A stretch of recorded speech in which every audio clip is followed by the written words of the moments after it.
Good evening, everybody. This is Josh Goodwin at Regenexx Las Vegas. So as I was saying, my name is Josh Goodwin. I'm the doctor here at Regenexx Las Vegas, and I'll be the one walking through the webinar with you guys tonight. As you can hopefully see on the screen here, we're going to be talking about knee treatment options. So some of the things that we do here for different knee orthopedic conditions. So that's the focus of tonight's webinar. We do some on spine and general overview of different things, but this one will be discussing knees. So hopefully you're here for that. We're going to go through a little bit about just knee anatomy, just to kind of give a basic overview, talk about some more traditional treatment options that you guys might be familiar with already, and then get into the nitty and gritty of what we do here at Regenexx Las Vegas, and then have time at the end for some question and answer. You guys can feel free to write down any questions in the chat or the Q&A section. If they pop up, I probably won't stop to answer them, but at the end, there will be some time to go through them. So, so feel free to write any questions down so you don't forget, although some of them may or may not be answered as we go along. So just a little bit about my background. So I'm a medical doctor. I grew up in New Mexico. I stayed there for medical school. I did move to Texas in San Antonio for my residency in physical medicine and rehabilitation, which is essentially a non-surgical field that deals with restoring function, reducing pain. And so from there, I transitioned into fellowship training in sports medicine and interventional spine. And at that time, the clinic I was training at was doing some research in regenerative medicine, where we were taking stem cells from patients' bone marrow and using them for low back pain and disc degeneration. I am board certified, and I've been with Regenexx since 2015, and I've been at the Regenexx Las Vegas clinic since 2018. So that's a little bit about my background. I am a co-author on a study review looking at stem cell treatments for low back pain and disc degeneration. So that's a little bit of my background, but I've been treating different parts of the body since 2014, hips, knees, shoulders, back, fingers, toes. But as I said, we're talking about the knee specifically today. So let's just briefly go over what's going on in and around the knee. Some of you may know what makes up the knee, some of you don't. So, so just looking at the bony structure, we have our femur, our kneecap, and our tibia, our shin bone that meet to join and make the knee joint. Inside the knee, we have cartilage. So that's the cushion that lives on top of our bone. And when that starts to go away, that's what we call osteoarthritis. If it's through wear, tear, use, focal injury. If it's from an autoimmune component like something called rheumatoid arthritis, then that can break down that tissue as well through different mechanisms. We have internal ligaments, our ACL and PCL. They are what help control stability. We have external ligaments that help control external stability, your LCL and MCL. We do have additional shock absorbers inside our knee called meniscus. We have a medial meniscus, lateral meniscus. And outside all of that, we have all of our muscles and tendons and ligaments. And so all of these different components can be involved with knee pain, and they can be affected with different types of conditions. So when people have knee issues, it can affect mechanics and how the muscles work. If you tear ligaments, that affects how the muscles work. Or you can have other issues upstream, like in the back where you have a pinched nerve that affects muscle control, which then can overload the knee joint. And so we can see that sometimes as well. So some different knee conditions, people can get knee arthritis, meniscus tears, tears of different ligaments, tendon injuries, bursitis. So we have little fluid sacs that help reduce friction that can get inflamed. Obviously, people can have fractures and injuries. There are nerves that feed our knee joint called genicular nerves, and those can be involved with knee pain for different reasons. We're going to mainly focus a lot of the webinar discussing knee osteoarthritis and meniscus tears, and not so much these other conditions, although we do treat these to some degree as well.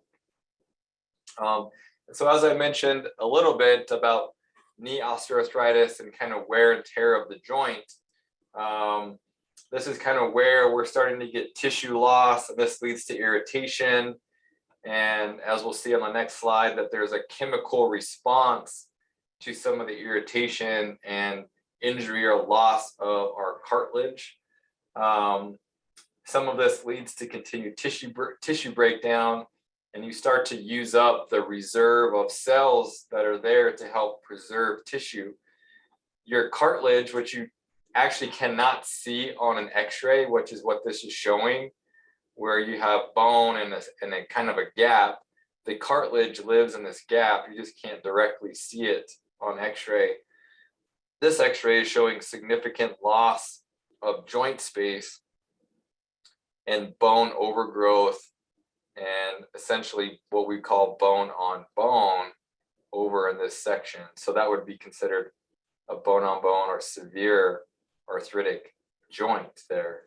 But that's essentially what it is. And there's really two components to knee osteoarthritis. There's your structural breakdown, and then there's the chemical response to that structural breakdown, which actually, when it goes uncontrolled, continues the feedback loop of continued tissue breakdown.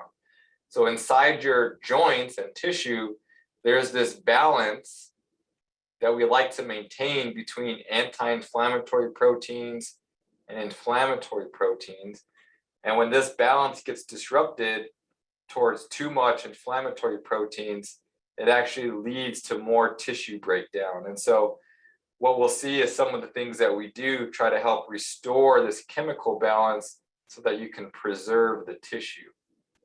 And so that's what we'll learn.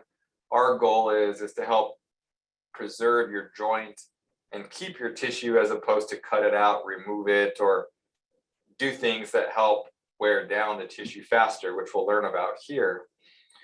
Some of the more traditional options people probably know. So we have, different medications, therapy, surgery, injectables that can be given to help with knee arthritic pain. So just kind of a big, broad overview of these different traditional treatment options. Obviously, lifestyle modification can be helpful. So that includes weight loss, improving strength, obviously modifying activity so we're not creating this overload of the joint. Diet has a big role in this inflammation and how our joints feel. Smoking reduces blood flow and healing and can also play a role. There can be supplements that can be helpful, like glucosamine, chondroitin, turmeric. All have been compared to NSAIDs, so Celebrex, and things we'll talk about, ibuprofen, Elite. And some of these studies show that these more natural supplements can be helpful for reducing arthritic pain, equal to or better than these other non-steroidal anti-inflammatories. Obviously, physical therapy to work on mechanics, strength and flexibility, bracing, a simple option that can help unload and support the joint and can help people have less pain and be more functional. And medications, as I was saying, the non-steroidal anti-inflammatories can be helpful, but they do come with risk with more prolonged use. If we look over here, people do get hospitalized, people do die from these medications. They can increase the rate of heart attack, stroke, stomach ulcers, affect blood pressure, affect kidney function. So they're not without risk, and we need to keep those in mind, keep that in mind when we're taking these medications. Opiates, so hydrocodone, Percocet, morphine, these types of stronger pain medications can be helpful for more severe pain, but they also come with risks, as you probably all know and hear about, with dependency, addiction, constipation, cognitive side effects. And so they're not to be taken lightly. Then we get into the injectables that are traditionally given for knee osteoarthritis. And many of you, if you've been dealing with this, have maybe had this in the past. And these are the corticosteroid or the cortisone-based medications. These are essentially steroids that are strong anti-inflammatories. They help reduce inflammation over the short term, but they also carry risk with repeat injections. So the adverse effects are related to the dose and frequency, which is why you can only get so many injections over a given time frame, because they are toxic to your local tissue and do have a systemic effect. So some of the effects are increasing blood sugars, weight gain, flushing, anxiety, and they're toxic to your cartilage. And so they can lead to accelerated arthritis progression, insufficiency fractures of the bone surrounding your knee, death of the bone, and rapid joint destruction. We have seen that happen. There's more and more studies coming out about it. Here is just some screenshots of different studies that talk about some of the risks of cortisone-based injections, and also showing that cortisone injections increase the risk of requiring a knee replacement. So it actually pushes you faster to knee replacement as opposed to helping preserve the tissue of your joint. There are other injections that are a little healthier that are approved by the FDA for knee osteoarthritis. And these are these gel injections or hyaluronic acid injections. They can act as a lubricant or a cushion to the joint. They help rehydrate your cartilage, and they can be given typically every 6 months or so if needed. Most insurance companies cover gel injections. Sometimes they get denied for one reason or another, but they are another option. We use these on occasion as well. When all of those other things fail, then people get to this stage where they're offered a knee replacement. So this is essentially a surgical amputation of the joint where they cut the bone and insert these prosthetic portions of the bone on your femur, your shin, and behind your kneecap. They can help people, so obviously people do get some benefit in pain and function, but they really should be the last resort, as you can't really do much about it if you happen to be one of the 20 to 30% of people that still have pain after a knee replacement. And because they're more invasive, they obviously come with more potential risk and complications. And so you got to think about that when you're making decisions for treatment. And when we're looking at knee issues, we have a tool belt. So we have all of the things that I've mentioned, the things that I'm going to mention with what we provide, and you got to kind of weigh the pros and cons of all of them. So, but understanding what the risks are helps you make that decision. So for knee replacements, the overall serious complication rates are an average of about 16% based on different studies. The infection rate is about 2%, so 2 in every 100. As we saw, there's 600,000 performed in a year, so you can do the math on how many people get an infected knee after a surgery. Blood clots happen in about 1%. Some people need revisions pretty quickly after their first surgery. At least 20% of people still can have pain, which can be rated as a moderate pain. People can get scar formation and stiffness that can lead to more surgery to break up the scar tissue. And if you look at mobility, really, some of these studies show that maybe 40% of people get back to full activity after a knee replacement. The younger you are, the less happy they are with their outcome. And there was a big randomized study that looked at outcomes of knee replacement versus physical therapy.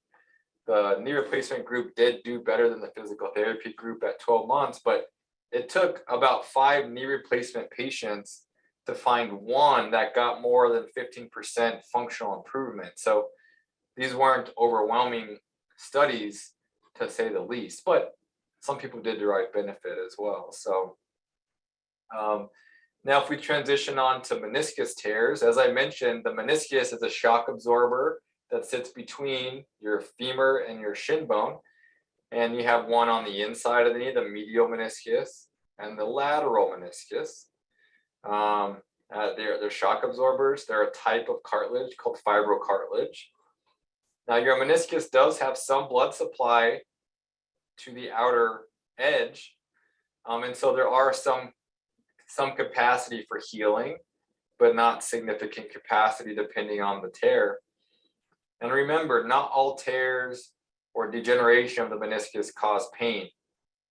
And typical treatments include therapy, bracing, cortisone, or those gel injections, and obviously modification of activity. So very similar to knee osteoarthritis. And then there's surgical intervention, where you can either repair the tear if possible, or most people get a removal or shaving down of the meniscus. Can be effective when your knee is locking, and likely better for displaced tears, but it's not great for tears with degeneration, or if you already have arthritis and you have a meniscus tear, surgery or trying to repair or treat the meniscus tear, the studies don't show that it's helpful. And we have to remember that there's people walking around that have no knee pain, that have meniscus tears. And so this MRI study looked at patients without any knee pain, and 2/3 of them had meniscus tears. So not all tears need to be treated. Not all tears cause pain. And so we have to understand that, especially when there's knee arthritis present. And if you look at some of the data, so if we're looking at evidence-based, there's 4 studies here. Knee surgery to clean up an arthritic knee is no better than fake surgery. Meniscus tears in middle-aged and elderly patients often don't cause pain or problems with function. Knee surgery for middle-aged patients with meniscus tears and arthritis are no better than physical therapy alone. And knee surgery for patients with degenerative tears but no arthritis did not do any better than fake surgery. So we have to understand that not all tears need surgery, and that they don't always need to be addressed. And even going after some of these meniscus tears in certain settings don't really create a better outcome than not doing anything or then pretending to do a surgery. And there are risks to removing your meniscus. It increases the progression of knee osteoarthritis. So we have to understand, again, what can happen, what are the risks and benefits of every decision we make. And so our approach, the Regenexx approach, is joint preservation. And again, these are just a couple additional tools in that overall tool belt, where some people will need surgery. Some people will do well with the gel or medication or physical therapy. But there's also other options that hopefully help preserve the tissue and help prevent that next stage, that which can sometimes and often is surgical intervention. And so Regenexx is an organization that's been around since 2005. There's roughly 70 international and national clinics. And our whole process has always been innovation, clinical research. We track patients in a registry to understand outcomes, risks, complications, benefits, who's getting better, who's not getting better. And then this information helps track or helps us with our treatment decisions. And then as an organization, we're publishing research so that we can continue to educate people on what we do and the benefits. And so we do have fellowship, we track our patients, we have multiple patents for lab processing, and we have a large network with research and development that kind of helps drive this field that we're trying to evolve. And so Regenexx as an organization has treated more than 150,000 patients. We're currently tracking more than 40,000 patients in our treatment registry. And of the 40,000 that we're currently tracking, 12,000 are for knee conditions. And so we're basically just trying to evolve medicine, as often happens as you learn more, technology, information expands. And we're trying to go from more invasive to less invasive, from joint destructive like cortisone to joint preserving. And this is just, again, the nature of medicine.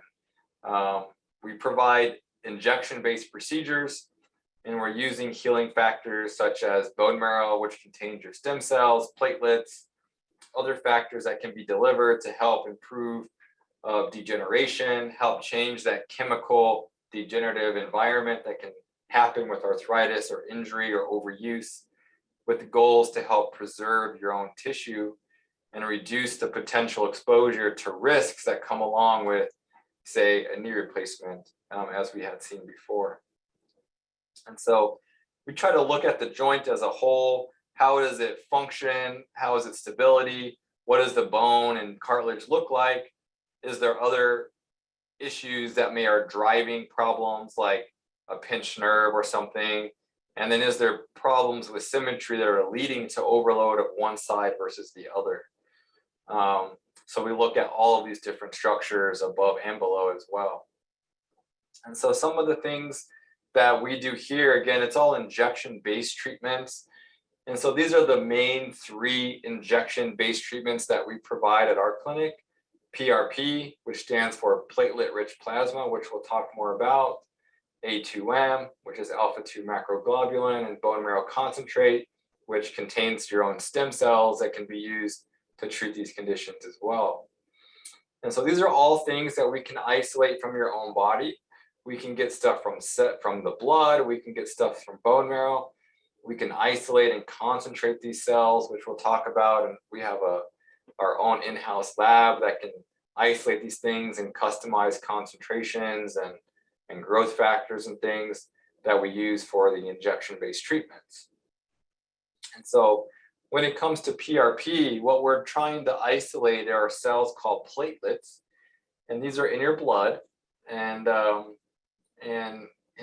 platelets contain and house these different growth factors that are involved with healing, activation of blood vessel ingrowth, collagen production. So the things that are needed for tissue to repair, platelets are involved with activating that process. So if you cut yourself right now, there's some bleeding that stops, and then platelets are releasing these growth factors in your injured site, and then now you can grow new skin in that region and not have that trauma there forever. And so it's the act of these different growth factors and their stimulation on the local tissue, which can help with that.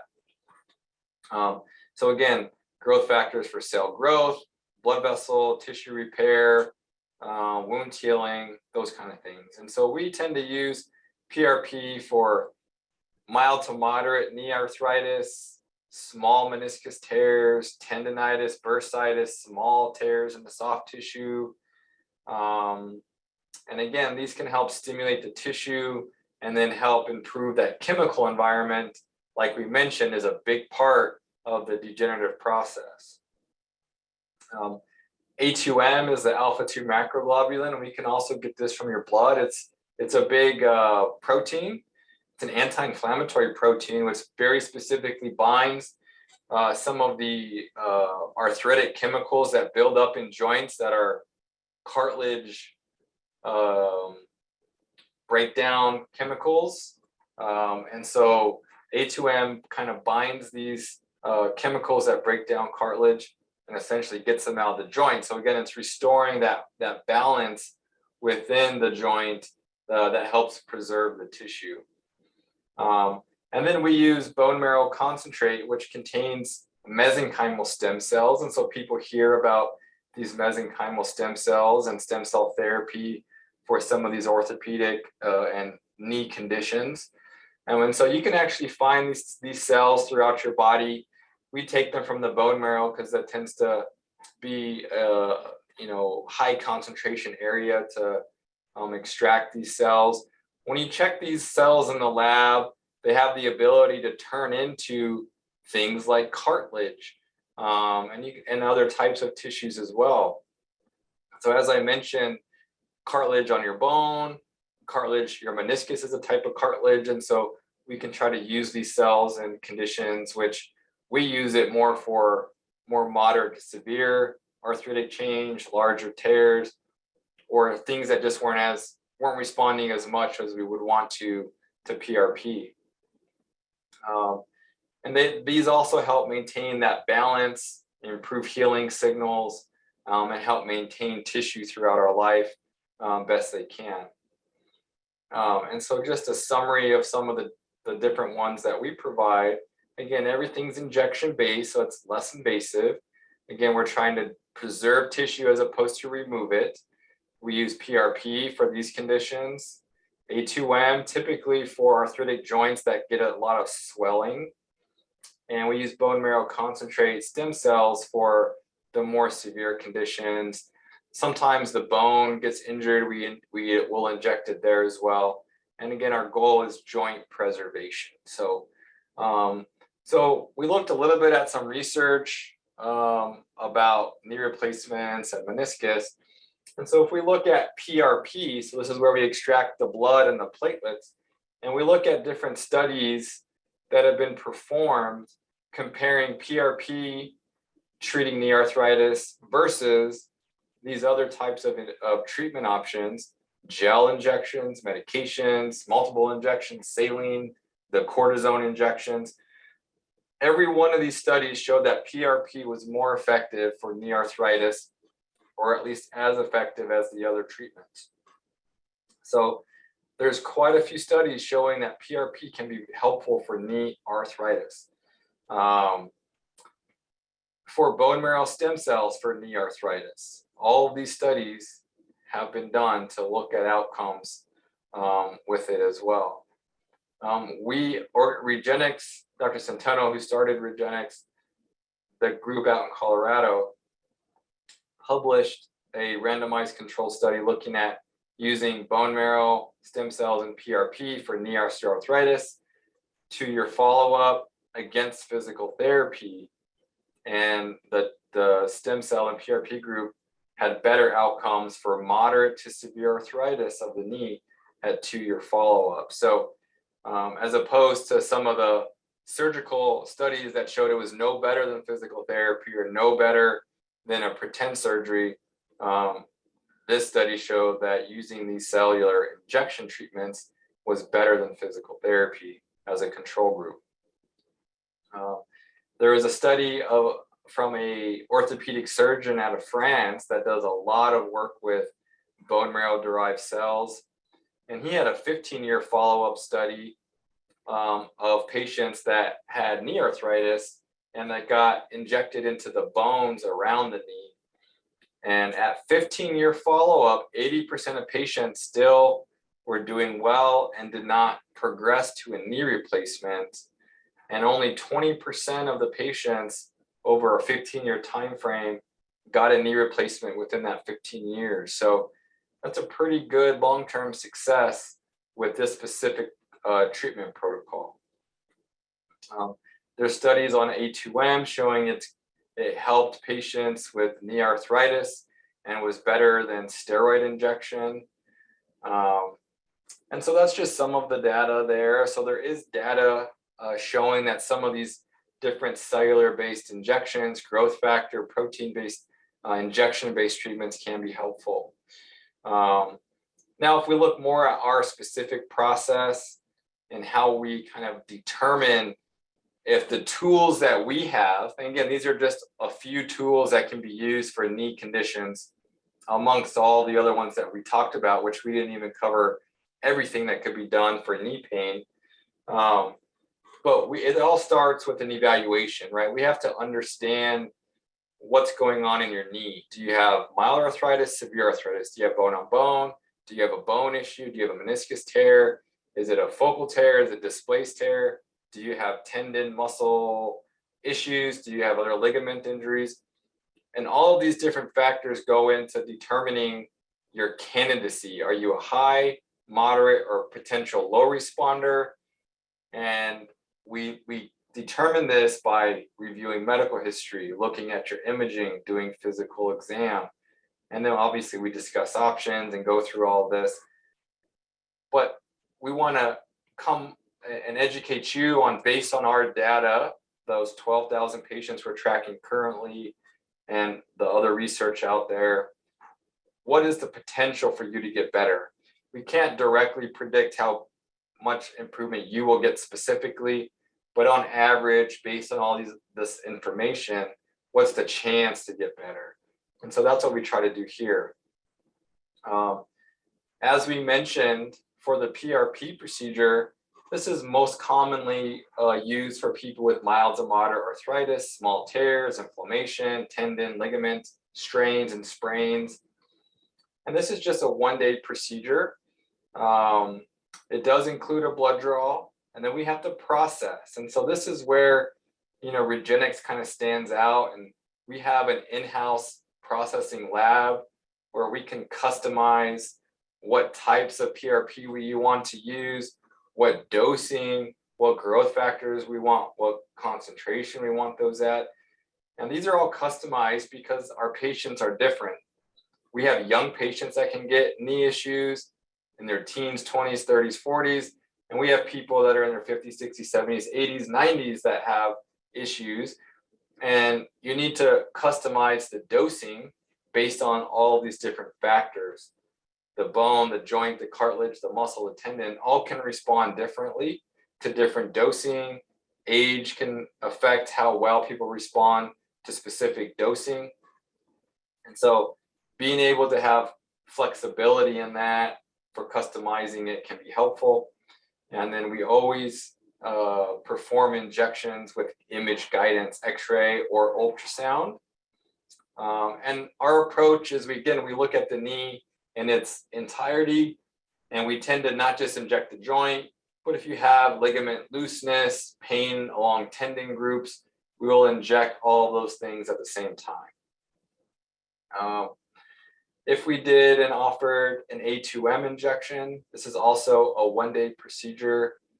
Blood draw, we have to process. It takes 3 to 4 hours to actually extract this protein in the lab. And then we inject it again all the same day. And again, this is just binding the harmful chemicals that break down cartilage and getting rid of them via your bloodstream. If we thought the bone marrow concentrate stem cell procedure was the right option, again, this is typically for moderate to severe arthritis, bigger tears in your meniscus, tendon, ligament tears like ACL tears, MCL, LCL tears. There's 3 parts in general. Some people don't need all 3 parts depending on the problem. But we like to pre-inject to stimulate healing. That's a pro-inflammatory injection. 2 days later, we inject the bone marrow-derived stem cells from your own body.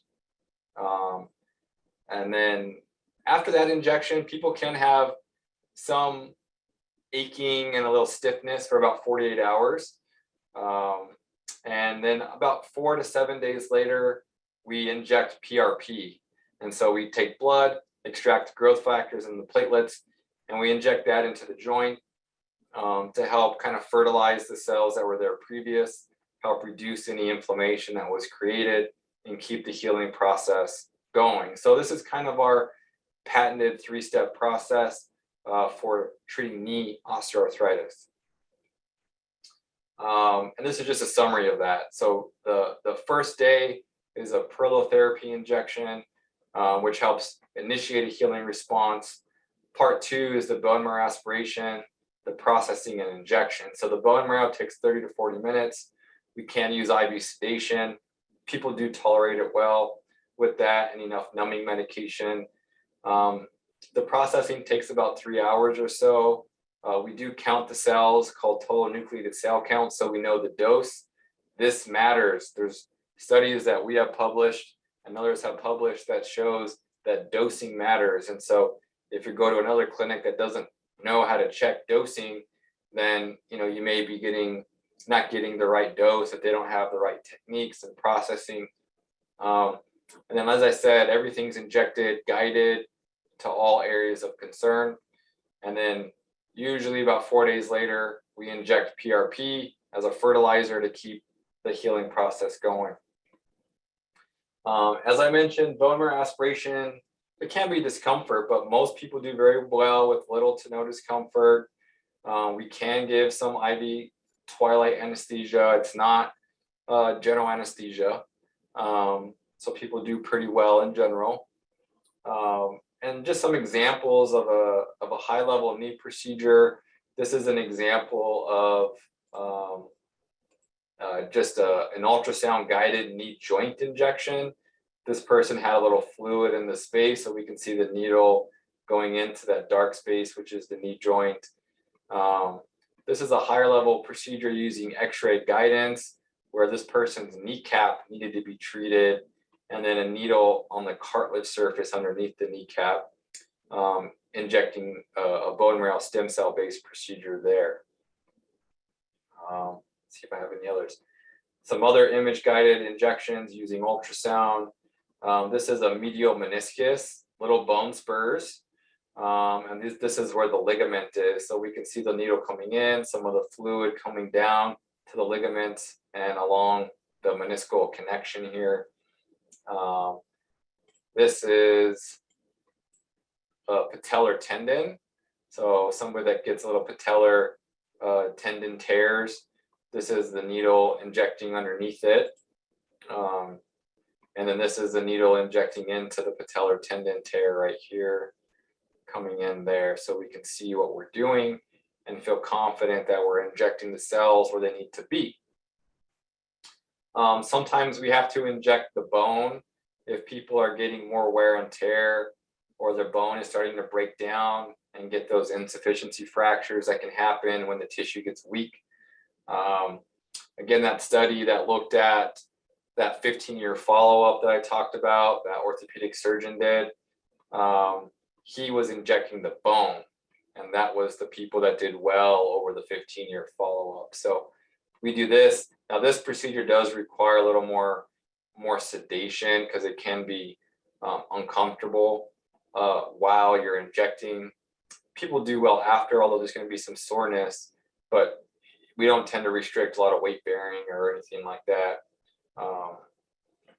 So the typical post-treatment kind of experience is people do get 2 to 3 days of soreness and stiffness and some pain. Most people, we do recommend some type of physical therapy, because if you have pain or an injury, you typically are walking different, functioning different, or there's some asymmetry that's leading to the problem. Some people will get a brace. Some people get pain medications depending on what we do. In general, now the activity modification can be different depending on the circumstance and your specific condition. So, but in general, low impact exercise over the first 2 weeks, and then a slow return to activity as the joint allows over the next month or two. These types of injections, where there's bigger tears, might need more restriction. And then we say people at least this much after a treatment, 6 weeks, 3 months, 6 months, and 12 months, but sometimes more often if there's still problems. Some people do need more than one treatment over time. It's not always a one and done kind of thing, although most people do just need one treatment, but not everybody gets completely better with one treatment. And so what we have to do is, that's why we have follow-up. We have to check how you're responding. Are you getting better? Do you still have problems? What are those problems? Is what we're doing enough for your condition, or do you need to transition on to surgery? Sometimes that happens. And so, as I mentioned, what we do is just a tool, and it's not a tool for everybody. There's a lot of people that can benefit from this, but it's not a cure for every specific condition, but it can help a lot of people. It can be a little more healthy than cortisone and less invasive and risky than surgery. So, so with all of that, what questions do you guys have, if any? You can write them down in the Q&A or chat section, and I can get to them. In the meantime, I will put this up here. So if anybody is interested in getting more information, sending in their imaging, or getting scheduled for a consultation, you can reach out to Lauren. Here's her email, the phone number, and they can get you information about how to get in to see us, or if you need more information about what we do, then she can get you that information. A lot of these are getting recorded, so they will be up on like a little YouTube, Regenexx Las Vegas, so you can watch them there as well if there's things that you missed. I guess another thing that people will ask is, a lot of these procedures are not covered by insurance. And so although we're gaining some traction as an organization, Regenexx is the only organization in the US that has any coverage for these procedures, but it's only for specific employers. We have about close to 600 employers around the United States that cover our procedures. So it's close to 12 million covered lives. So 12 million people do get some coverage through their insurance. The cost for PRP can be around $1,400. And then stem cells, depending on the what you need, the 1 or the 3-step can range from a little over $4,000 up to $6,000, depending on if you need multiple steps or just one step. So a little over 1,000 to upwards of 6,000, depending on what you need. So it all depends on your specific situation. No private insurance covers these procedures for anybody. The only coverage for PRP is through TRICARE on a limited basis, but no other insurance, Medicare, Blue Cross, Aetna, United, none of them cover it unless you are employed by one of the 600 companies that cover Regenexx only procedures for their employees. Now we take insurance for consultations. We can use insurance for gel injections, those kind of things, because those are covered benefits at this time by most insurance companies, although sometimes insurance doesn't pay for gel or other things, or you still might have out-of-pocket expense because of your deductible or co-pays or those kind of things. But PRP, A2M, or bone marrow is not covered by most private insurance companies. Which again, we've been working on that for 5 years, trying to get some coverage so that we can show cost savings outcomes within companies, so that that information can be taken and used as kind of ammunition to get the private insurance companies to cover these types of procedures. As you saw, there's lots of studies for knee arthritis and knee conditions with PRP and bone marrow. So there's actually higher level studies using these treatments than there is for surgery, which is covered by insurance most of the time.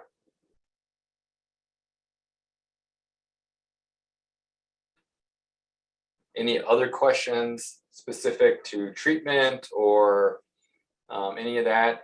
Again, outcomes and success rates are just dependent on your candidacy, right? So are you a good, fair, or poor candidate? So that's going to affect what the success rate is. So if you're a poor candidate, then probably success rates are no more than 30 to 50% of patients get better. The fair range is about 2/3 to 70%, and the good range is above 80% of patients derive significant benefit in their pain and function. So a lot of it just depends on what we're dealing with, how bad is it, what's the constellation of all the other problems, and all that helps determine your candidacy status and your specific chance for a successful outcome, which we like to have that conversation when you're here, so we're all on the same page as far as what the expectations are. So the question is, do you need to do one knee at a time? So if you're doing PRP, you can do both knees at the same time. For the bone marrow stem cell process, I would say it's about 50-50 that can get enough cells to treat both knees because of the dose that you need. We're not allowed in the United States to grow out your stem cells over a period of time. We can only isolate and concentrate them so that we have an overall lower dose compared to if we were able and allowed by the FDA to grow out your cells. So you can treat both knees with PRP, and then some patients can treat both knees with bone marrow. So a lot of it depends on the dosing, but it's definitely possible. Cost for consultation. If you have insurance, we just go through your insurance. Otherwise, we just charge, if you don't have any insurance, we charge $50. So nothing significant for a consultation, typically what people would have to pay to see a specialist as a copay. So it's pretty easy to get in. It's not overly cost prohibitive to at least be seen to look at your situation. I'll give it another minute or two to see if there's more questions that pop up, but I just want to say thanks for joining me for the evening. I know you guys might have other better things to do than listen to me talk on a webinar, but I appreciate you coming out, learning about Regenexx, learning about these different tools that can be used for knee conditions. And it's good to have that, even if this is not something that's right for you at this point. It's at least good knowledge to have for other people, family, friends, people you encounter, people that are told maybe they need surgery, or they had surgery, still have pain after, say, a meniscus surgery or something. Then there still can be options for those patients as well. So I don't see any other questions. So I'm just going to let you guys get back to your evening. Again, thank you. Reach out to Lauren if you have more questions. And if you do get a consultation, we'll see you here in the clinic.